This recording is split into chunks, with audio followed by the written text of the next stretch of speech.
Nah, Bapak Ibu yang dirahmati Allah Subhanahu wa taala, Al-Imam Ibnul Qayyim memberikan ilustrasi yang sangat indah dan mudah untuk kita pahami.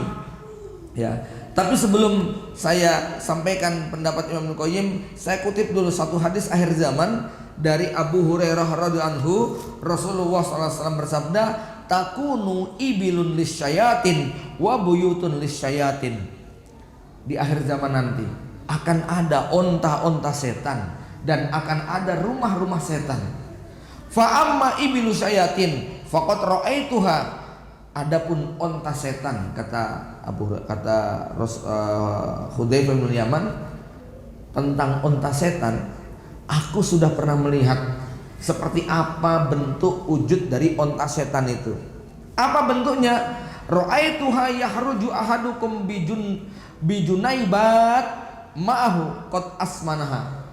Aku melihat salah seorang dari kalian keluar dengan membawa onta-onta yang digemukkan, onta-onta yang sehat, yang gemuk, yang mahal, tapi nggak dinaiki. Ya, fala ya'lu ba'iran minha wa yamurru bi akhihi. Nggak ada yang dinaikin ontanya, tapi pada saat melewati satu daerah ketemu dengan saudaranya yang dia pengen minta tumpangan, tapi kemudian tidak diizinkan untuk naik onta. Kalau sekarang kira-kira mobilnya banyak tapi tetangganya pengen pinjem nggak dikasih gitu ya. Mobilnya jajar-jajar Pak, tetangganya mau nganter istrinya ke rumah sakit karena darurat, ya nggak boleh begitu ya. Jadi Rasul menyebut dua, ada onta setan, ada rumah setan. Nah, rumah setan yang kayak apa? Di sini para ulama berbeda pendapat. Tetapi Syekh Ahmad Al-Mubayyad menafsirkan rumah setan itu adalah kendaraan seperti zaman sekarang. Karena waktu itu ditafsirkan rumah setan adalah seperti sekedup onta. Ya, sekedup onta, jenisnya adalah kendaraan. Maka hadis ini sekaligus memberikan sebuah isyarat di akhir zaman akan muncul kendaraan bermotor. Di mana kita lihat hari ini bentuk kendaraan roda 4, 6 atau lebih hampir mirip seperti rumah. Coba naik mobil double decker, coba naik mobil Alphard yang terbaru, coba naik mobil-mobil itu yang bentuknya di dalam disetting kayak di dalam kamar. Ada kamar mandinya, ada ruang makannya, ada ruang tidurnya, ada ruang, itu kendaraan mobil seperti itu. Kereta api juga seperti itu, kapal pesiar juga begitu. Kalau dulu nggak ada, bentuknya hanya sekedup onta khorosan yang punuknya 2, kemudian dikasih tenda di atasnya, paling banter cukup buat 2 orang di sana. Ya, memang agak lengkap fasilitasnya, tapi ya fasilitas onta kayak apa toh dibandingkan dengan kendaraan di zaman kita sekarang. Baik, Bapak Ibu, kita tidak akan mendiskusikan apa sih artinya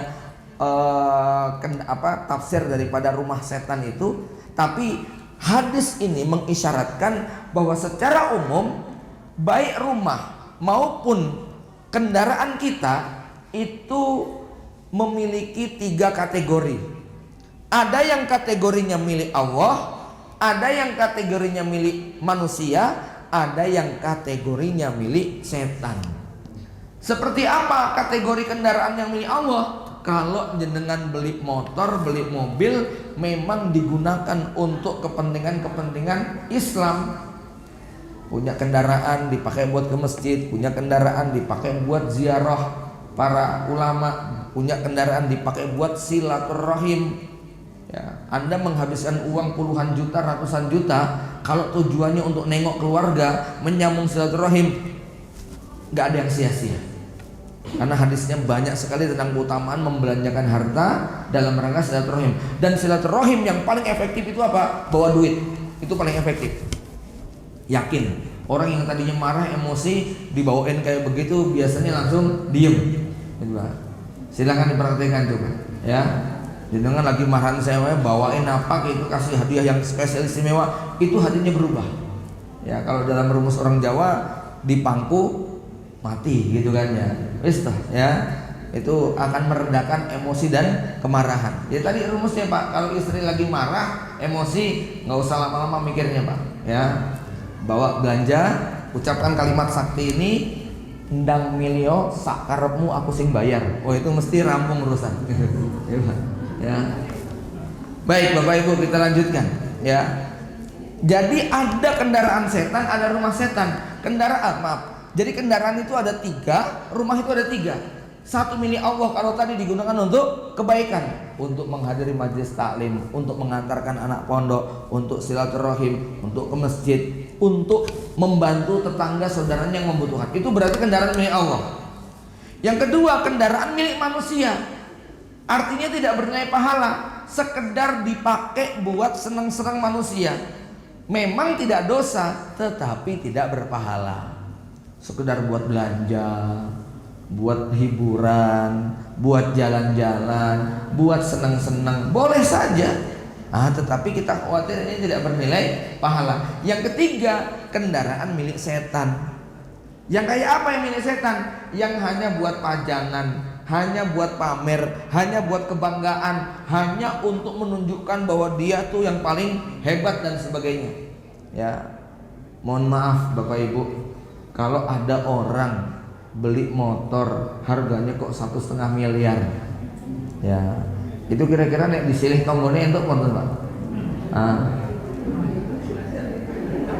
Itu mboten Pak. Saya sering menasihatkan bapak-bapak, ibu-ibu, kalau pengen beli mobil, belilah yang kira-kira kalau dipinjam tetangga nggak keberatan. Belilah yang kalau dia nabrak lecet, hati kita nggak ikut lecet, gitu loh. Karena ada orang yang mobilnya lecet, ininya ikut lecet, mobilnya sudah didempul, ini masih lecet aja gitu, ya. Hatinya masih tergores begitu loh, kecewa gara-gara ini, gara-gara itu.